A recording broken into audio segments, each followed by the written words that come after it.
Tere hommikust kõigile.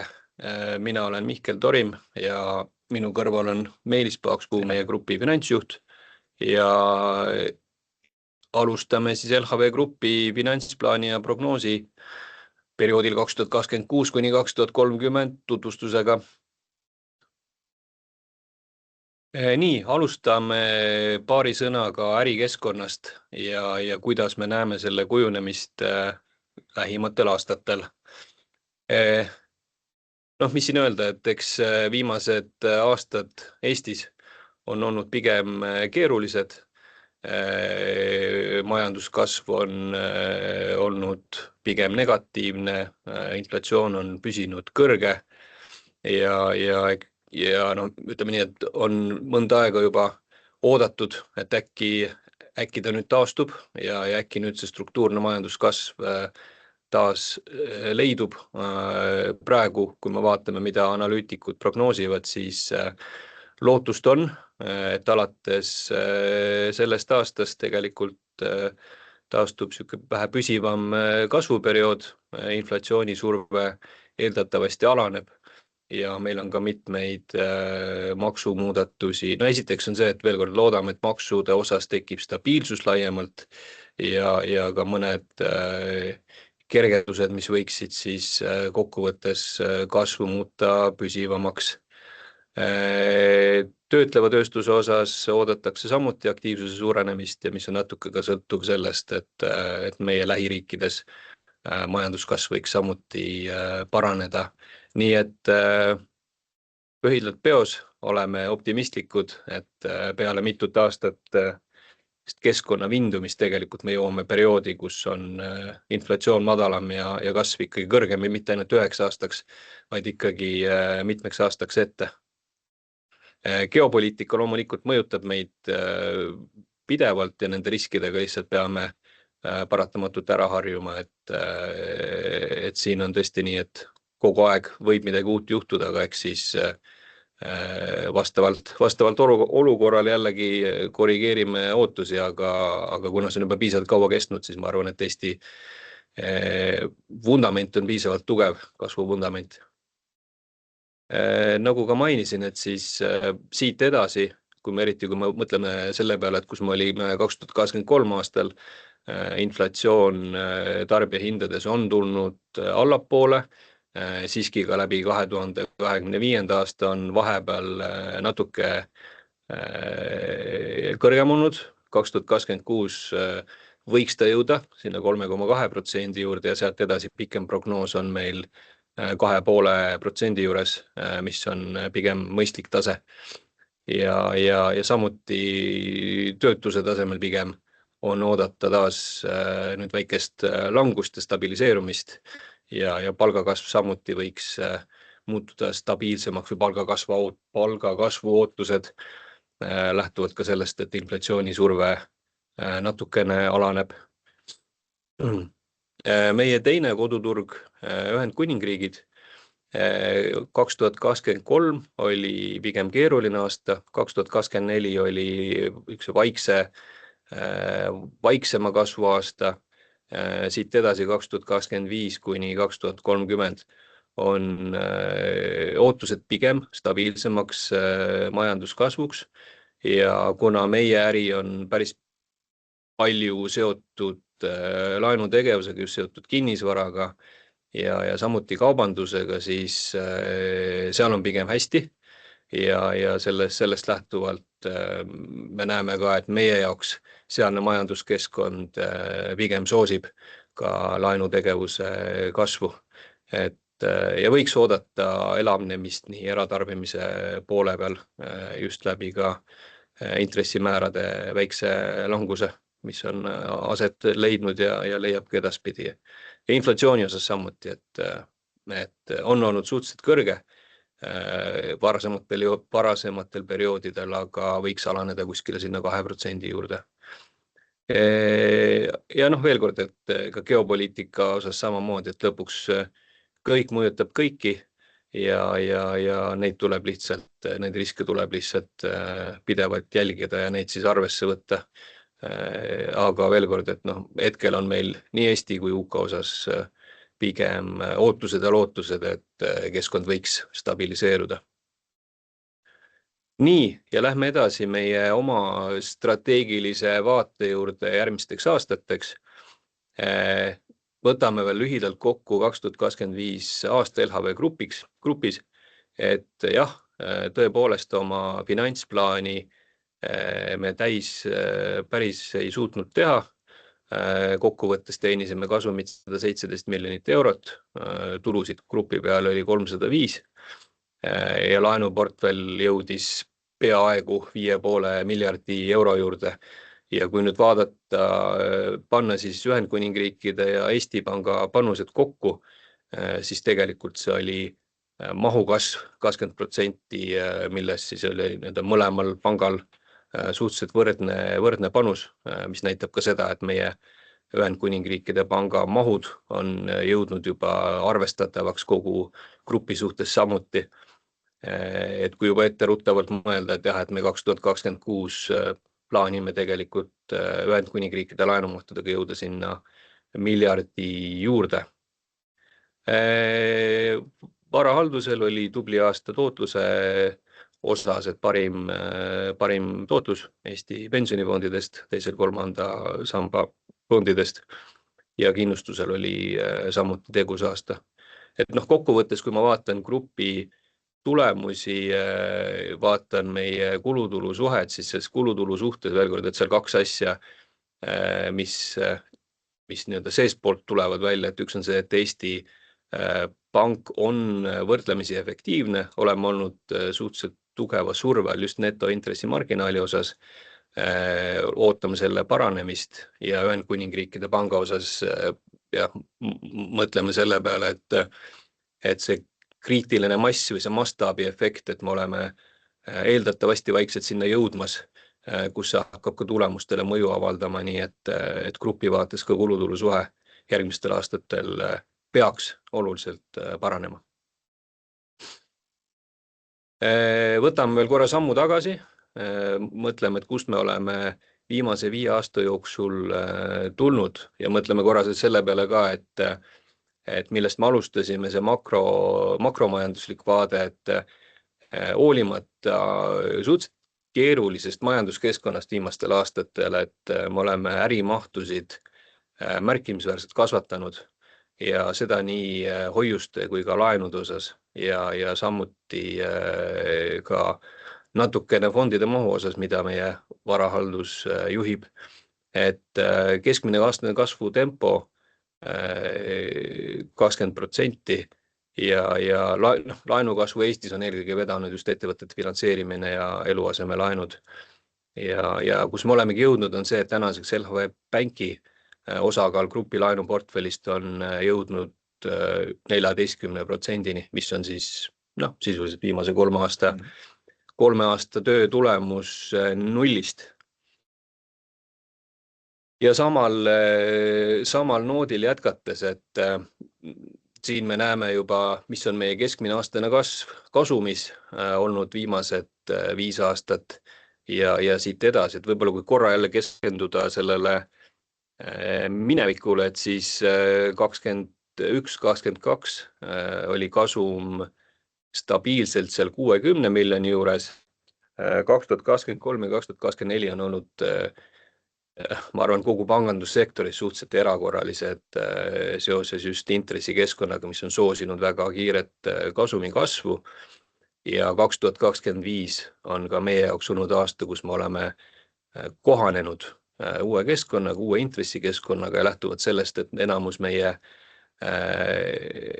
ärist ikkagi baseerub netointressimarginaalile, siis see surve on olnud suhteliselt paratamatu, et jällegi, et kui vaadata samas, et kust me oleme tulnud ja kus me täna oma mahtudega ja kasumiga oleme jõudnud varasemaga võrreldes, kus oli normaalsem intressikeskkond või stabiilsem, et sellegi poolest alati võiks olla parem, võiks olla efektiivsem, aga jällegi, et siin on nii seda Ühendkuningriikide komponenti sees, kus on ju kulud kasvanud kiiremini, et saavutada seda ärimahtu, et seda tegevust teha ja Eestis samuti, et oleme jõudnud äkki uue sellise vundamendi tasemele, kus siis edasi liikuda.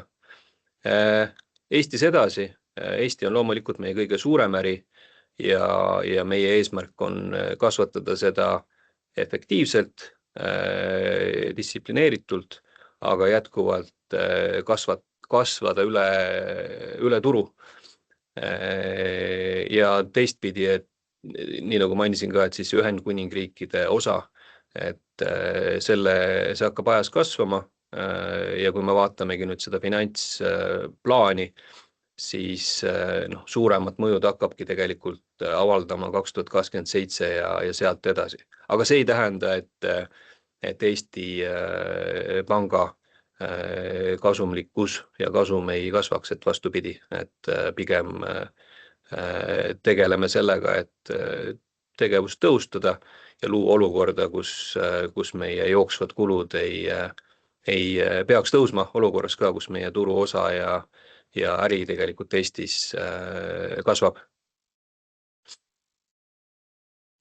Tahtsin natuke rääkida meie strateegilisest raamistikust, et mis on need põhimõtted, mis on see vundament, mille peale me järgmiseid aastaid tahame rajada, mida me tahame paremini teha, mida me tahame ka teistmoodi teha, et hakkame nendest kasvusuundadest pihta, et kõige olulisem element on meie olemasolevat 2 koduturgu kasvatada, teha seda tõhusalt, areneda selliselt, et meie kliendipakkumine oleks võimalikult hea, nii Eestis kui ka Ühendkuningriikides.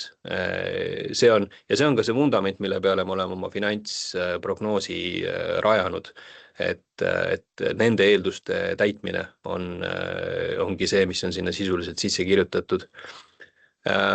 Kus me oleme jõudnud, et peale päris suurt tööd Eesti Pangas pilvemigratsiooniga, sellega, et meie platvorm oleks piisavalt tugev, siis hakkame oluliselt suuremat rõhku panema just digipangale, kliendi kogemusele, mida sealt saada ja luua seda selliselt, et ta oleks piisavalt tugev, isegi võrreldes Euroopa konkurentidega või et me üritame ennast rohkem võrrelda ka teiste tugevate digipankadega, kes ei pruugi tingimata olla ainult Eestis.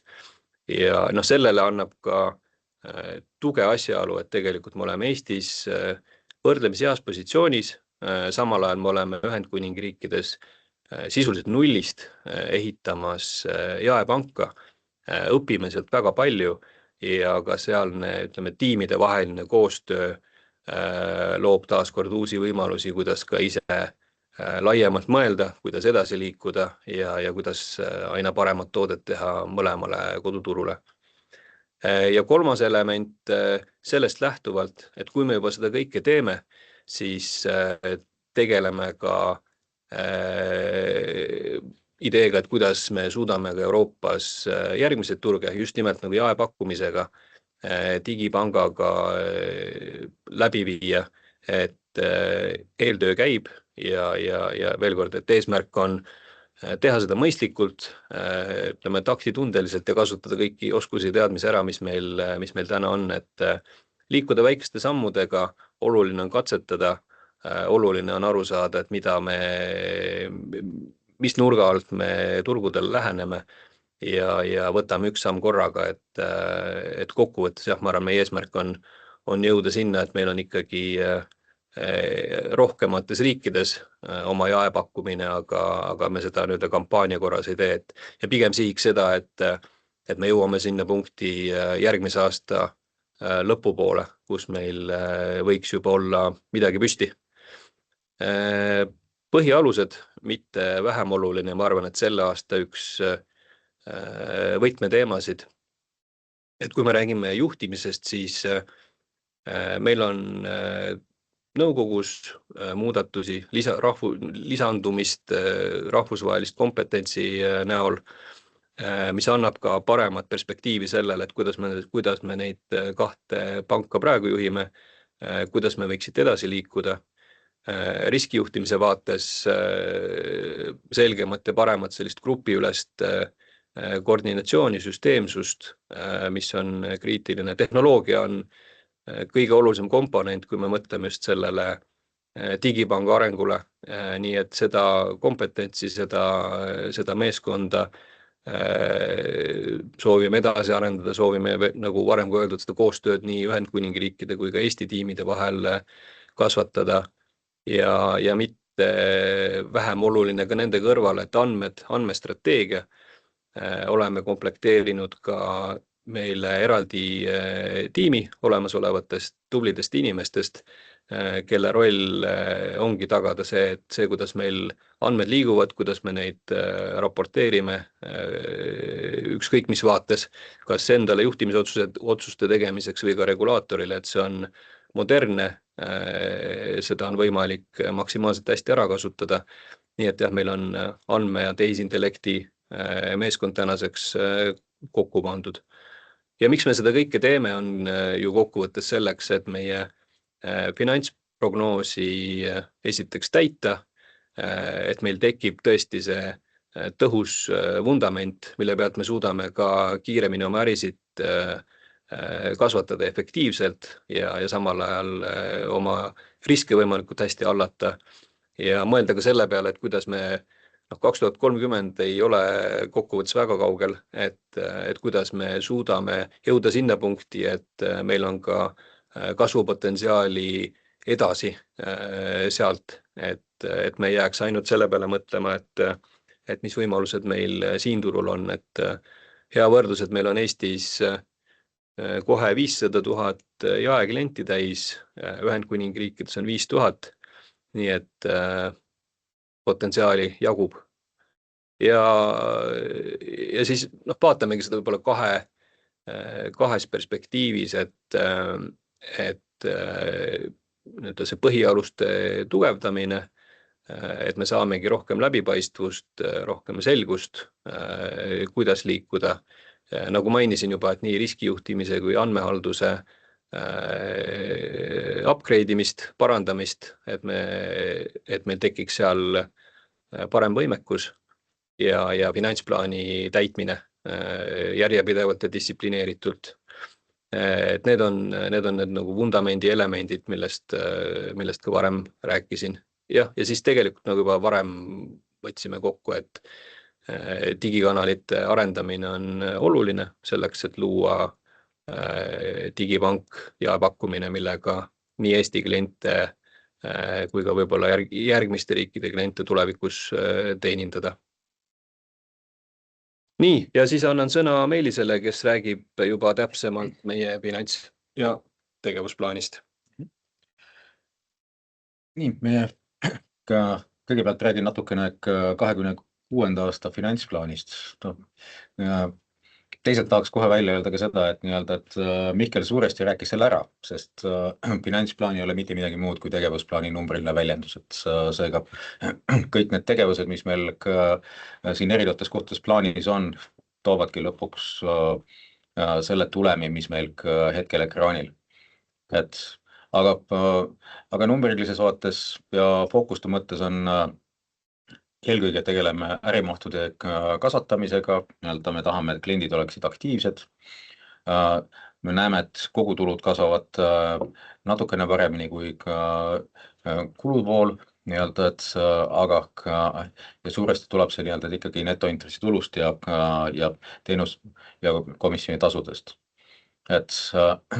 Küll, aga kui vaadata varasemat perioodi, kus me näitasime seda, et meie laenuportfell oli viimasel 5 aastal kasvanud keskmiselt 20% aastas, siis järgmise aasta mõttes me niisugust optimismi ei näe. Et me näeme, et tervikuna laenuportfell kasvab 11% ja hoiused veel vähem, et me natuke näeme seda, et eriti just Eesti poole peal, et meil hoiuste turg ei saa kasvada nii kiiresti, kui ta varasematel aegadel on ja kui hoiused turu peal ei kasva, siis me ei taha ka laene väga palju nii kiiresti kasvatada. Aga väheavale intressikeskkond hakkab paranema, nii-öelda 26. aastasse see veel efekti ei anna, nii-öelda tegelikkuses on see võrreldes 25. aastaga isegi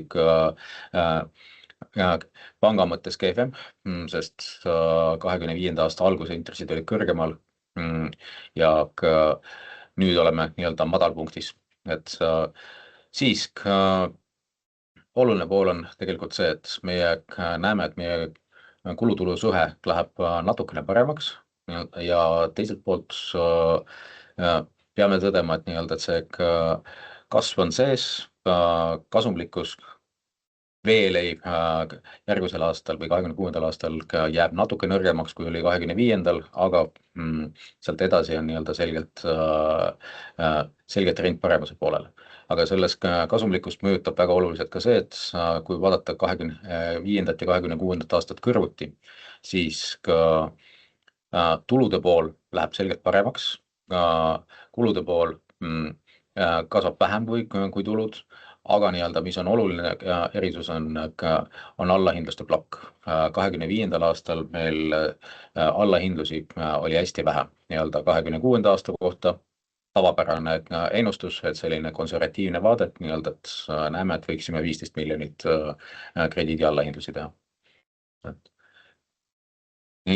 Ja siis minnes edasi 26. aasta kuni 30. aasta finantsprognoosi juurde, et makropildist me juba nägime, et nii-öelda, et makromajanduslikult läheb nii Eestis kui UK-s natuke paremaks, et siit nullisest kasvust tõuseme Eestis 2–3% kasvuni ja Ühendkuningriikides 1,7–2% kasvuni, et seega selgelt on positiivne trend sees. See toob kaasa ka eurotsoonis, küll mitte Eesti ei põhjusta seda, aga nii-öelda üleüldiselt on turud näevad, et eurotsoonis intressid natuke tõusevad, mitte palju, nii-öelda me räägime siin paarikümnest baaspunktist, aga see panga mõttes on päris oluline. Ja seega kokkuvõttes on eesmärk hoiused kasvatada 1,5 korda, laene kasvatada peaaegu 2 korda. Ja kui me vaatame fonde, siis fondid samuti peaaegu siin 1,7 miljardi pealt 3 miljardi peale, et see on nii-öelda mahtude poolest ja teiselt poolelt on kulude pool, et kulud on oluliselt madalama kasvuga kui tulud ja seega kulutulu suhe paraneb sinna, kuhu me oleme kogu aeg sihtinud, et see oleks selline alla 40%, ja seal tahakski seda üle tsükli hoida, et meil ka siin viimased paar aastat olime selgelt seal, aga nii-öelda, et nüüd, kui intressid pöörsid meie korraks vastu, siis nii-öelda, et siis mõned aastad oleme sealt kõrgemal. Ja kui me vaatame ka kasumlikkust kapitali suhtes, siis nii-öelda, et meil on eesmärk pikaajaliselt välja öeldud, et nii-öelda tahame saada 20% või rohkem. Nii-öelda siis juba aastast 27 nii-öelda plaanime selle eesmärgi ära täita ja edaspidi nii-öelda selles kogu aeg üle olla. Minnes tütarettevõtete juurde, vaatame ainult 26. aastat ja siin on lihtsalt mainin uuesti ära need fookusteemad, et panga tasemel on digikanalid ja kliendi kogemus. Kui meil 25. aastal olime hästi palju, nägime vaeva sellega, et viia oma süsteemid pilve, siis nüüd 26. aastal oleme seda lõpetamas ja siis saame hakata sellest pilvetehnoloogia pealt ka edasi efektiivsust taga ajama, et nii-öelda see annab tegelikult võimaluse tegema kiiremaid arendusi, moodsamaid arendusi ja ka skaleeritamaid lahendusi, et see on nagu kuhu me pangaga siin liigume, et aga fookustes on veel ka lihtsustada kliendi digitaalset kliendiks saamise protsessi ja kogu seda kliendi teekonda, et nii-öelda tekitadagi siis see alus, mille pealt on võimalik ka teistesse riikidesse minna. Ja siis loomulikult on teemaks andmekvaliteet, aruandlus, riskijuhtimine, lisaks ka automatiseerimine, et meil ei oleks väga palju käsitööd erinevates kohtades, et selline protsesside parandamine jääb alati sisse. Ja numbrilises võtmes 2026 aasta on natuke parem kui 2025 aasta, et netointressitulu kasvab 9 miljoni võrra, teenustasutulu näeme, et kasvab 11 miljoni võrra, et kus on põhilised asjad on makseteenused, valuutavahetus ja investeerimisteenused. Kulutule suhe ka paraneb. Laenukahjumitest korraks juba mainisin, et aga nii-öelda siin on see näide, et nii-öelda, et me alati võtame konservatiivse vaate ja teeme eeldus, et meil võib allahindlusi 13 miljonit tulla, nii-öelda loodame oluliselt paremat, et aga nii-öelda oma plaanidesse paneme alati konservatiivselt mingisuguse numbri sisse. Laenuportfell kasvab alla 200 miljoni, et eelnevatel aastatel märksa rohkem, aga selle põhjus on hoiuste vaade, et me ei näe, et hoiused väga palju kasvaksid ja teiselt poolt me tahame tagasi maksta Eesti poole pealt platvormi hoiused, et asendada need kohalikega. Ehk tahame sisuliselt finantseerida kogu Eesti laenuportfellik ainult 2 allikast, selleks on siis nii-öelda Eestist kaasatud hoiused ja siis eluasemelaenude puhul ka pandivõlakirjad. Ja loomulikult tootlus ja et selleks, et 20% tootlust ära teha, siis nii-öelda, et meie enda sisemine nägemus on see, et me ei saa lubada madalama omakapitali tootlusega laene, kui meie enda eesmärgid on, et nii-öelda seega vaatame ka olemasoleva portfelli peale ja leiame ka sealt võimalusi tootlust parandada. Banki osas on fookusteemad siit sisuliselt 3, et me räägime ühest fookusteemast on jaepangandusest, et kõik on kinni mobiilirakendusest ja kliendi kogemusest, ja sellest, et milline see teenuspakk on. Täna on olnud bankis kasutusel ainult üks valuuta. 2026. aasta eesmärk on see, et me toome ka teised põhivaluutad juurde, ehk siis euro ja dollar on need peamised, mis sinna kõrvale saavad olema, nii-öelda läbi selle saame hakata pakkuma ka klientidele valuutavahetust ja ka erinevates valuutades makseid. Siis, et edasi on vaja arendada säästutooted, sest nii-öelda, et meie bankis eesmärk on võimalikult palju kasvatada hoiuste portfelli, sest nii-öelda see peab ka seal pikas perspektiivis saama meie laenuportfelli finantseerimisallikaks. Ja siis, mida meil täna veel ei ole, ja see on UK-ks tavapärane on see, et panganduslitsents ei ole ühene, et panganduslitsents on jaotatud erinevateks tükkideks ja nii-öelda, mida me täna teha ei saa, on anda tarbimislaene. Ja seega 2026. aastal tahame saada ka tarbimislaenu tegevusloa. Et see oli jaepanganduse poole pealt, siis väike ja keskmise ettevõtete laenude poole pealt on tegelikult fookus on ühel, et Eestis me ei ole sellega harjunud, aga UK's on see hästi tavaline, et laenutaotluse aeg taotlusest kuni lepinguni, seda aega mõõdetakse kuudes. Et Eestis me oleme harjunud seda mõõtma siin päevades või võib-olla ka nädalas, aga nii-öelda, et ikka palju lühem. Nii-öelda, et seega ka seal on meil eesmärk selles, et nii-öelda seda protsessi klientide jaoks oluliselt kiirendada. Ja läbi selle siis ka nii-öelda saada rohkem kliente. Ja banking service'i poole peal on taandub kahele teemale, et nii-öelda, et on valuutavahetusi hakata pakkuma ja siis nii-öelda erinevates valuutades maksevõimalusi, ja seda siis nii-öelda UK panga enda alt, et kliendil ei oleks vajada omada erinevaid siis ka pangasuhteid, et täna nii-öelda valdavalt on banking service'i klientidel 2 pangasuhet, üks on vastu Inglismaal olevat panka ja teine on vastu Eestis olevat panka, et siis on võimalik seda nii-öelda kokku tõmmata kliendi suhtlust paremaks saada. ja sealt teiselt poolt on klientidel tihti ka likviidsuslaene vaja nii-öelda, et plaan on siis tuua soovitavad krediiditooted ka. Numbrilises võtmes läheb pilt paremaks. Eesmärk on jõuda kokku 40 000 kliendini jaepanganduse poole pealt ja siis 0,3 miljardit ehk siis 300 miljonit naela saada juba nendelt samalt 40 000 kliendilt hoiuseid ja laenuportfelli kasvatada ka 1 miljardi, mis ei ole üldse nii palju, kui me nüüd harjunud oleme, sest eelmisel aastal Inglismaa Pank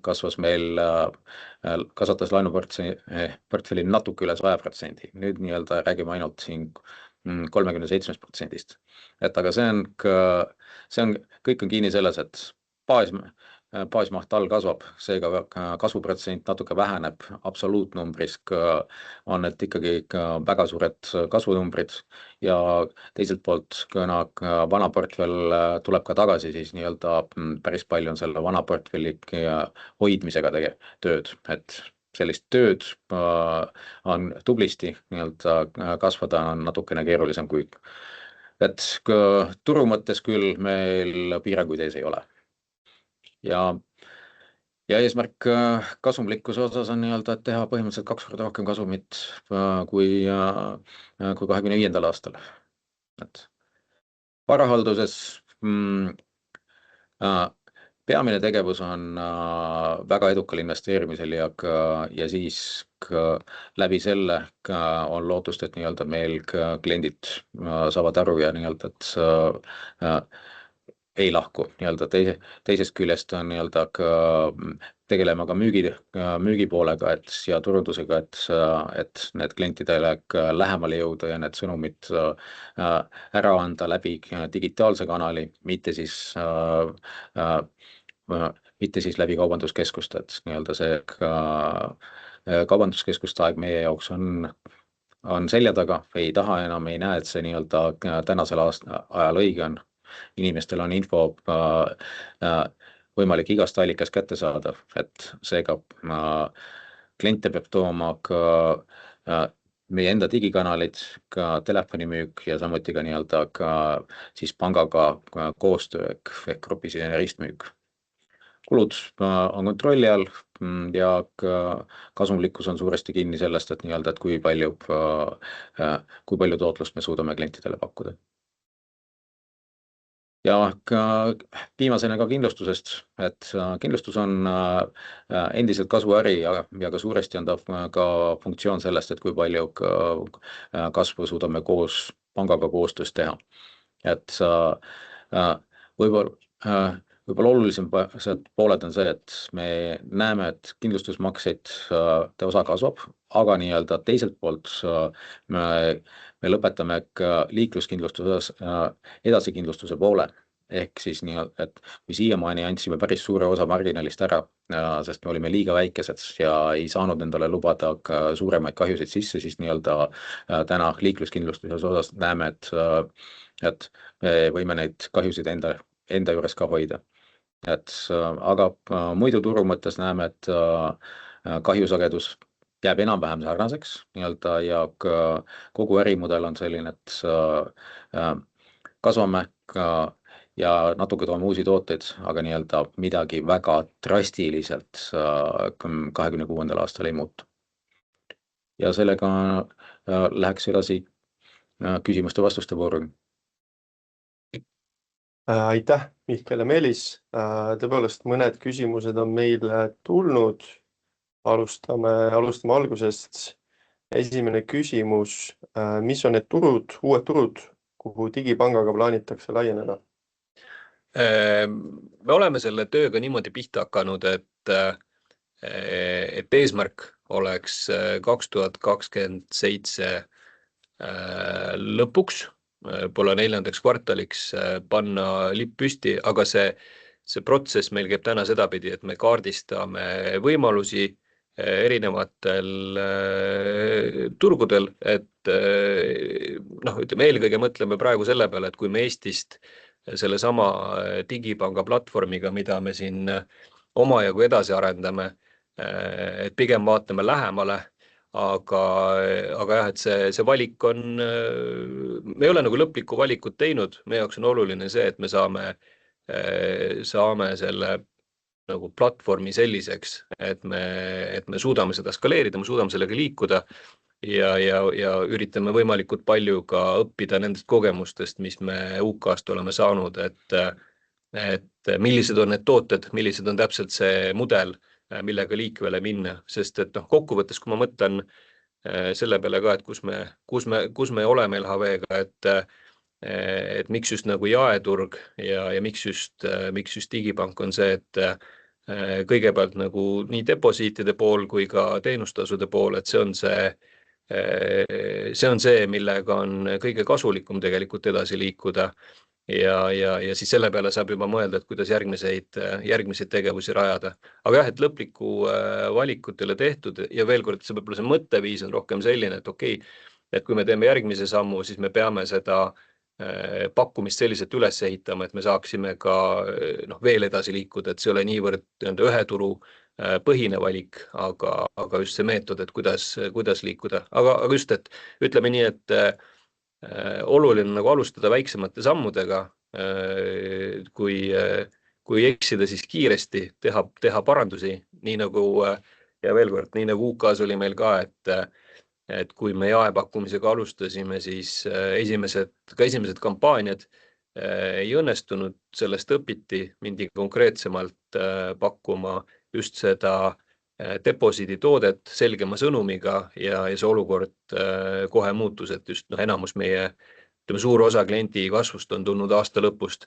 Et täpselt järjekorda ei ole paigas, oluline on see mudel paika saada ja siis anname teada. Testime, näeme, Just. mis töötab.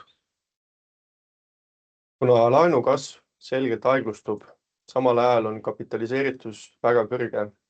Kas on oodata dividendide väljamakse suurendamist 25% kasumist tasemelt? Sellest me anname teada siis, kui on õige hetk, et tõenäoliselt see on vist aktsionäride koosoleku kutsega, et ei taha ennem spekuleerida ega suunda anda, aga sinna ei ole üldse pikk aeg. Aktsionäride koosoleku kutse tuleb välja minu teada, kui ma ei eksi nii-öelda, et peaks tulema 3. märtsil.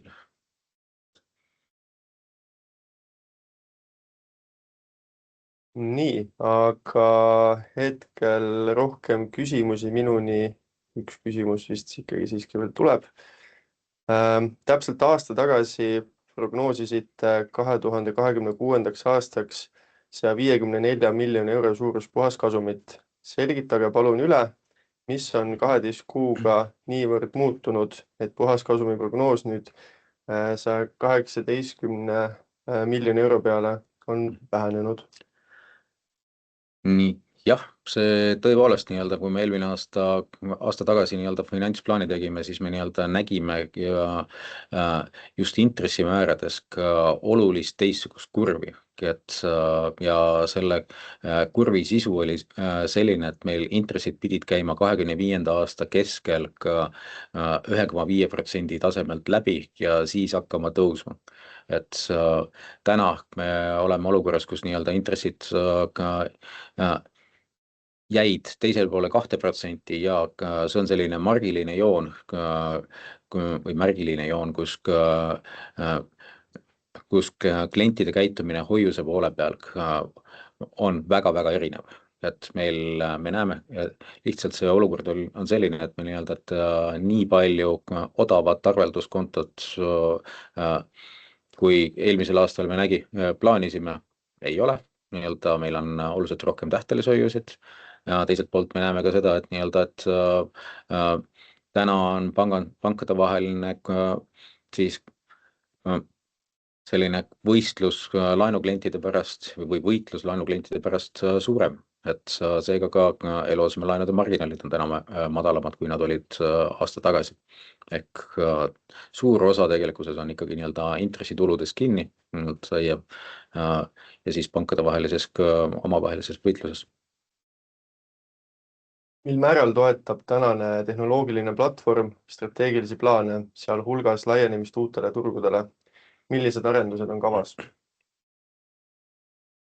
Okei, see on valdavalt on see siis nii-öelda Eesti Panga poolsed vaated, et nii-öelda me viisime ja lõpetame nüüd siin esimese kvartali, võib-olla jääb mõni üksik süsteem teise kvartalisse ka, et nii-öelda, et süsteemide viimiseks pilve, aga see on ka mitmeastmeline viimine, et nii-öelda, et esiteks sa viid nad sinna kohale ja teiseks on see, et sa hakkad kasutama ka siis pilvetehnoloogia pealt pakutavaid lihtsamaid lahendusi arenduse jaoks.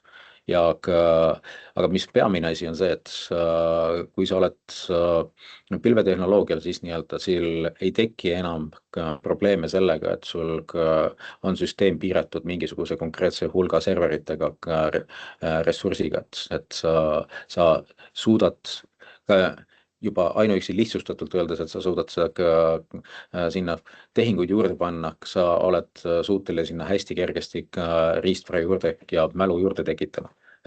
Aga paljud, sisuliselt kõik tooted on meil ülekäimisel, et üle vaadata, kas nii-öelda nad on, kogu ahel on skaleeritav või meil on nii-öelda mingisugused klotsid, mida tuleb veel parendada. Ja väga paljudes kohtades on väikesed parendusi on vaja. Milliseid parandusi teete ja plaanite protsessides seoses Euroopa Keskpanga auditiga? Millised puudused on Euroopa Keskpank välja toonud? Et see hakkab ka Euroopa Keskpank tõi meile välja ka erinevaid kohti, nii-öelda alates ka selles, kuidas meil andmed on liikunud maja sees, et tänane panganduse eeldus on see, et kui andmed, ma meelega kasutan seda näidet, et nii-öelda, et kui andmed on liikunud, keegi on kellelegi andnud ühe numbri ja saatud selle üle e-maili, siis nii-öelda, siis see on näide halvast ja mittetöötavast protsessist. Et andmed peavad kõikjalt liikuma automaatselt, kõikidel peab olema kontrollid peal, meil panga tasemel valdavalt olid need olemas, grupi tasemelt on siin ja seal puudujääke. Seega andmete ots on üks pool ja teine pool on see, et ka riskijuhtimise otsast on ootus, et riskijuhtimine panustab rohkem ka see aruannete kontrollimisse. Et ka seal nii-öelda peame natukene juurde panema. Mainisite rahvusvahelise kompetentsi lisandumist nõukokku. Kas saaksite seda rohkem avada? Jaa, selle kohta on tulnud ka eraldi börsiteade. Tegemist on siis nõukogu poolt kinnitatud ettepanekuga, mis läheb ka aktsionäride koosolekule, et see nõukogu liige liituks siis potentsiaalis sel hetkel, kui aktsionäride koosolek on läbi. Antud juhul on tegemist sellise isikuga nagu Christian Schröder, kes on kauaaegne Big D panga Euroopa juht olnud. Sealjuures on ta olnud seotud nende, ütleme, IT-süsteemide transformatsiooniga. Ta on ise seda panka ka CEO-na juhtinud, tal on väga hea koostöökogemus ka Euroopa Keskpangaga ja Big D on ikkagi üks kõige tugevama nimega privaatpankasid ja varahaldureid Euroopas, et selline kogemuste komplekt annab meile päris palju sellist perspektiivi tunnet juurde. Ja just ka selle nurga alt, et iga pank, mis soovib oma pakkumist laiendada, mõelda uute klientide peale, et ei pea olema täpselt samasugune fintech nagu teine, et tuua seda läbimõeldust just, et kuhu on mõistlik, mida on mõistlik teha, kuhu on mõistlik minna, teistpidi ka see, et nagu Meelis varem mainis, meie seda andmeprotsesse ja puudujääke, mida ka Euroopa Keskpangaga oleme arutanud, et anda ka seal häid suuniseid, et kui me tahame kasvada, et just see vundament, aluspõhimõtted, kuidas me oma andmeid liigutame üle grupi, et see tema kompetents on nagu läbivalt päris mitme teema juures, et selles osas me olemegi päris elevil. 2026 tütarde puhaskasum kasvab 7 miljonit, grupi oma 1 miljon. Mis grupi standalone kulusid kasvatab? Grupi standalone kulusid kasvatab see, et meil on natukene kapitaliga ebaefektiivsus sees, et meil mingisuguses osas jääb kapital grupi tasemele pidama. Teine pool on ka see, et kui me vaatame intressikulude poolt, siis grupp on pidanud emiteerima MREL instrumente ja seal on intressikulu peal, aga nii-öelda samas, kui me vaatame tütreid, siis nii-öelda tütardel tegelikult MREL-i kohustust ei ole, et siis kogu seda mahtu ei ole edasi andnud. Et seega mingisugune osa jääb intressikuludena gruppi. Kas järgmise 5 aasta võimalikud laienemised uutele turgudele on kapitaliintensiivsed või mitte? Ja teine küsimus, võtame selle esimese võib-olla, teise küsimuse. Vastus esimesele küsimusele, et see, mida me praegu teeme, see ei ole kapitaliintensiivne. Aga samas ma mõtlen 3-4 aastat tagasi, et tegelikult Ühendkuningriikides meil ei olnud peale banking service'i väga midagi. Et ma arvan, et see meie meetod ongi see, et kui me liigume oma plaanidega edasi, kui meil tekib nagu parem selgus, et siis me saame ka vastavalt oma finantsplaani juhtida. Et veel kord, et tänane finantsplaan kogu ulatuses ju baseerub sellele, mis me teeme Eestis, mis me teeme Ühendkuningriikides ja seal ei ole, me ei kirjuta sinna sisse häid ideid ja ei peakski seda kunagi tegema. Et esimese hooga ei ole see kapitaliintensiivne, aga kui see ajas muutub, siis ta muutub sellepärast, et me näeme, et sealt on võimalik ka head tootlikkust kokkuvõttes saada või meil on selle taga nagu selge plaan. Et siis me juba teeme nende plaanides muudatusi, kui nad tekivad. Kas 5 aasta prognoos ja esitatud omakapitali tootlikkuse ehk ROE näeb ette senise dividendipoliitika jätkumist? Sellest saate teada siis, kui aktsionäride koosoleku kutse tuleb. Kas ja milliseid muudatusi bilansi struktuuris olete arutanud, vähendamaks bilansi intressitundlikkust? Viitasite ka panga portfelli ümberhinnastamisele. Kuidas seda on kavas teha?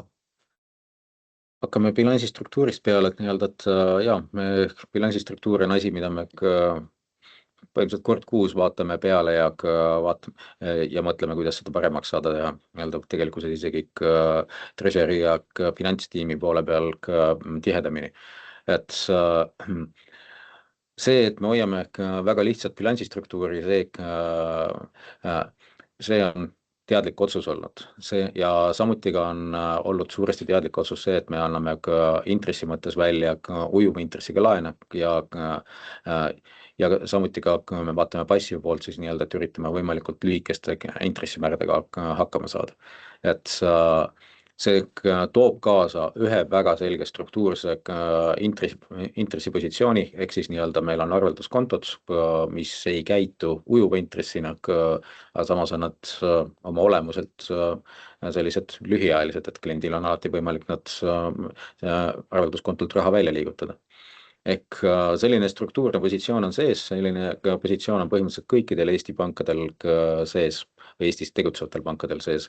Ja me ei ole täna võtnud seisukohta, et me peaksime seda struktuurset positsiooni kuidagi vähendama. Et teine pool oli laenude kohta käiv küsimus ja laenude osas on lihtne, nii-öelda, et vaatame oma kasumlikkuse numbritele peale, nii-öelda vaatame, kuidas kliendi suhe on arenenud ja nii-öelda ja siis vastavalt sellele, kui on kas kliendil vaja midagi teha või nii-öelda laenud lõpevad, siis tuleb, kui ma annan muud laenu välja, nii-öelda, et me ei anna enda mõttes halbadel tingimustel. Nii, aga rohkem küsimusi pole tulnud. Sellega ma arvan, me saame meie tänase investori kohtumise lõppenuks. Ja aitäh, Mihkel Meelis, aitäh osalejatele Aitäh. Aitäh, ja ilusat päeva jätku. Aitäh. head päeva! Head päeva.